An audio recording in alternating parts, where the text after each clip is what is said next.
Hey, good morning. It's Kaylan with Remax Real Estate Center. And Lisa Seversyke with Global State Mortgage. How's everybody doing on this sunny June? Oh, it's not June. It's May 31st day. It's May 31st day. I should have looked at your calendar. What day is it? Yes. Hey, we're right there. We're right there. Yeah, absolutely. What do we know, right? I don't know. Time flies. The time flies, yeah. You know, you don't really expect a blizzard in May. Do you have a, is it blizzarding? I see sunshine, Caitlin. Yeah, no, I had a blizzard in my driveway, literally. She lives in a whole nother world. I do live in a whole nother world. I live in a world where there are cottonwood trees on my front yard. Oh my gosh, yes. So if anybody has cottonwood trees, and I did not plant the cottonwood trees, they were there long before the house was. They left them there. They're beautiful big trees, but in May, they seed. Yes, and they're just like piles and piles. This year is one of the worst. I literally had a drift in my driveway. I'm not kidding. Did you get your I did. shovel out? I did. Did you? And I'm like, this is kind of when I wish I had somebody there to videotape yes. me, because I could have, You could have called me. I would have come. I took my snow shovel, and I have one of those yard waste, cans. Yeah. So I'm shoveling. It's kind of hard to. It and then you do that, and then they fly out, and you're like, stand! So I'm trying to hold it with my hand and put it in the thing, and I was scooping up cottonwood seeds. Yeah, actually, I left the top down on my car the other day too. Yeah, bad time. And you get in, and you're just like, what? And then it's like, you're right. There's little piles of it, and then you go, and they're like coming out the side. It's like a parade. You got confetti. Oh my God. Yes, and then every year, all year long, I'm pulling up little startups because there's it's like millions. maple trees too. Yes, Cottonwoods, same maple thing. trees. Oh, yeah. So that's what I did last week. I'm scooping up.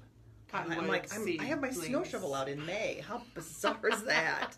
So anyway, which is crazy because we were talking about tonight. Caitlin and I are going to a dinner. We are because in March was Reggie's sleep out, but it was blizzard. Right. So it was a sleep out to raise money for YSS for in memory of a gentleman who was a teen, really, and a homeless teen, and so anyway, they have a sleep out at Jack Trice Stadium in March, and we raised money for that, and several people were going to sleep out, and the blizzard hit, and canceled it. So, and of course, the sleep out is in the middle of our football field for Iowa State, right? And we didn't want to ruin the field, and it was like crazy. Yeah, it was driving weather. It just wasn't conducive for people to come out and do that. So, right. Although there was some really people from your office that slept out. They did. They slept at Bill and Tracy's farm, and they went and they camped out. They said, "We raised money for this. We're gonna do it." Yep. So anyway, we're going to the dinner tonight in regards to that. So anyway, that's why we're all spiffed up today. Yes, we are. So yes. So hopefully we're done with the blizzards until next January. We sure hope so. I hope so. Right? Because the cottonwood tree's starting to settle down a little bit, but man, what a pain that is every spring. And I apologize to my neighbors. I'm like, I'm sorry, but I can't control this. I didn't plant them. Yeah, I didn't. Yeah, and I can't do anything about it. So anyway. But. Fun. Yep. So I have a closing tomorrow, and the buyer's going to be getting a book called an abstract. Yes, in fact, I just saw some people walk out of our office, and they were walking out with their abstract. Yeah. So if you live in Iowa, you may be familiar with this. Although it's amazing when I talk to sellers, I say, "Well, I'll need a copy of your abstract." And they give you the deer in the headlights, right? What is that? It really is the written history of the ownership of the property. Yep, exactly. Yeah, I would say it can be like the Hatfields and McCoys, right? Like if there was an argument, somebody got mad, it's recorded. It's recorded here. And I think these are pretty cool. I always like to look inside them and kind of read the first transaction because it's always so cool to me when you read the first entry is the United States to a person. So it says in the United States to this person. The original entry was dated August 23rd, 1854. Yeah, that's cool. Yeah. That's very cool. Yeah. And if you're not from Iowa, here we get these. You do. It transfers from property to property. So it stays with the home until time of sale, then it goes to the new buyer. And this one is not that old of a property, but it's pretty thick because it's in a subdivision. So whenever land is purchased and then plats and it's subdivided and subdivided again, and lots are made, and covenants and All that of- sort of thing. So they're a little bit thicker for the new ones. So sometimes you'll get one that's pretty thin if there hasn't been a transfer for a long time. Or if they lost it. Or if they lost it, yes. And they have to Don't recreate lose it. it. Don't Yeah. lose it. Yeah, they're very expensive to replace. So $1,500 at least Right. to replace an abstract. So if you currently own a home, Know where it is. know where it is. Look for it. It's, we would recommend you keep it in a fire safe box or in a safety deposit box at a bank. But that's very important to keep, and you really don't need it on a daily basis. No, you're only going to need it when you go to sell the house. Right. I always tell people at my closings too, like I forget who told me this way back when, that your freezer is a fireproof safe.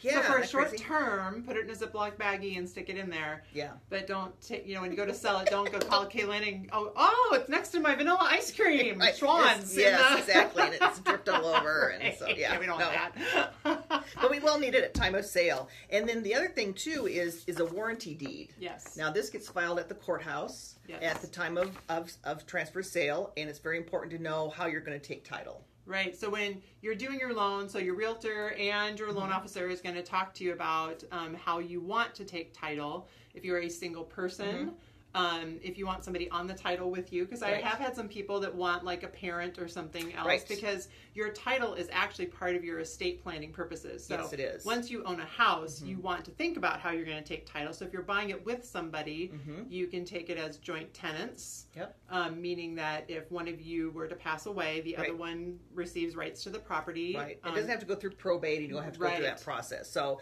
this particular deed is joint tenants with right of survivorship and not as tenants in common. Right, tenants in common would be if you, essentially, you're each owning half of it. Right, if there's two of you. If there's two of you. And so if one passes, it doesn't automatically go to the other. So right, you would it gets a little complicated. You would have to have more legal description and things in your will and other things about what happens with your half of the property. Right. But it's an important part when you own a house that you know how you've taken title and that you've taken title correctly for your estate planning purposes. It is because that can really complicate things when it's the most stressful time of your life. So in my situation, we joint tenants, there was just a new deed filed, and there we go. It was done. So you don't have to go through that process of figuring out how this is all going to work. So warranty deed and the abstract are two very important pieces of that closing and selling process and buying process. Right. So that abstract too, just so you know, on our end, the realtor or the seller will take it to the abstract or update it. And if there's any liens or judgments against the seller, they will be needed to take care of before you buy the property, which is why Iowa has actually one of the cleanest titles because we actually take care of it instead of just insuring over it. Right, exactly. Yeah, exactly. That's a great point. We don't have to have title insurance here to insure for any problems. We take care of those problems as we are reviewing this abstract and finding those transferring things. the property. Transferring the property, those liens are cleaned up, and then you get clean title. So yeah, that's a very important But that can thing. delay a closing sometimes too. If the seller happens to have some things that they either weren't aware of or just hadn't taken care of. Yes. Or if your name is Joe Smith.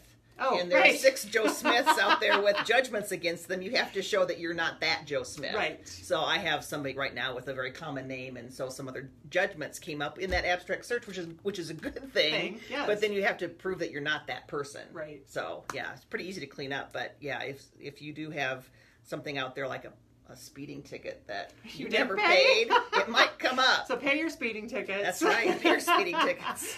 And your mortgages, your HELOCs, anything filed against the house is also, it shows up in your abstract. So that's how we also figure out who to pay off when you sell a home or different things like that as well. Right. So if you have any other questions about your abstract, if you can't find your abstract or don't know where it is, you might want to keep a lookout for this little book. It could be really thin or it could be really thick, depending on the type of property you have and when the last time it was updated. But we just had somebody come in the other day that couldn't find his, and so we tracked it down and showed him, here, you signed for it, right? But somebody always signs for it. Yes. So if you don't know where it is, a paper trail. Talk to your lender, talk to your realtor, because there is a trail, either from your closing or something, that somebody should be able to tell you at least who signed for it last. Yes. And if you signed for it last, you gotta find it. You gotta find it, or you have to have one recreated. And oops. Yes. Oops. Yeah. So there goes $1,000. Exactly. You don't have to spend that $1,000 on something fun, Right. Vacation. Yeah, or donating it to Reggie's Sleep Out. Or donating it to Reggie's Sleep Out. That's right, exactly. So, well, everybody have a great Thursday. It's beautiful here. We hope it's beautiful wherever you are. Yes, and hopefully you're not scooping cottonwood seeds. Exactly. Sorry, neighbors. Have a great day. Bye.